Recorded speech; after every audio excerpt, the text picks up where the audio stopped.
کہتے ہیں جنت میں داخلے کے کیا اسباب ہیں؟ جنت میں داخلے کے اسباب بے شمار ہیں، اور حتیٰ کہ ایک کتاب ہے جس میں تقریباً 70 اور 80 سے زیادہ ان چیزوں کو ذکر کیا ہے، ان اسباب کو کہ جن کے ذریعے سے آدمی جنت کے اندر داخل ہو جاتا ہے۔ ان میں سے تقریباً 2-4 اسباب میں ذکر کرتا ہوں۔ ایک سبب ان میں سے یہ بھی ہے کہ آدمی وہ یتیموں کی کفالت کرے، اور یتیموں کی کفالت نبی کریم صلی اللہ علیہ وسلم کا فرمان ہے، اور یتیم کی کفالت کرنے والا جنت کے دن ان کے درمیان اتنا ہی فاصلہ ہوگا کہ جتنا 2 انگلیوں کے درمیان فاصلہ ہوتا ہے۔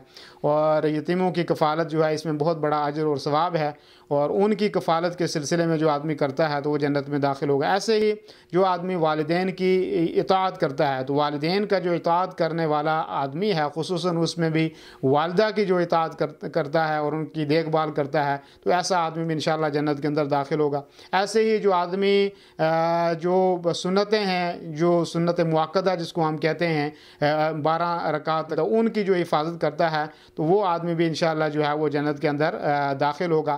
ایسے ہی وضو کی جو 2 رکعت ہیں، ان کی اگر کوئی پابندی کرتا ہے تو ان کی وجہ سے بھی آدمی جنت کے اندر داخل ہوگا۔ جیسے کہ نبی کریم صلی اللہ علیہ وسلم نے حضرت بلال رضی اللہ عنہ کے پاؤں کی آہٹ کو محسوس کیا، اور ان سے جب پوچھا تو انہوں نے کہا کہ میں ہر وضو کے ساتھ وہ وضو کے 2 رکعت پڑھتا ہوں۔ تو یہ 4 عمل جو ہیں چھوٹے سے میں نے آپ کے سامنے بیان کیے ہیں، تو یہ عمل بھی جنت میں داخلے کے لیے ذریعہ ہیں اور اسباب ہیں۔ اگر ان کی کوئی پابندی کرے گا تو انشاءاللہ وہ جنت کے اندر ضرور داخل ہوگا۔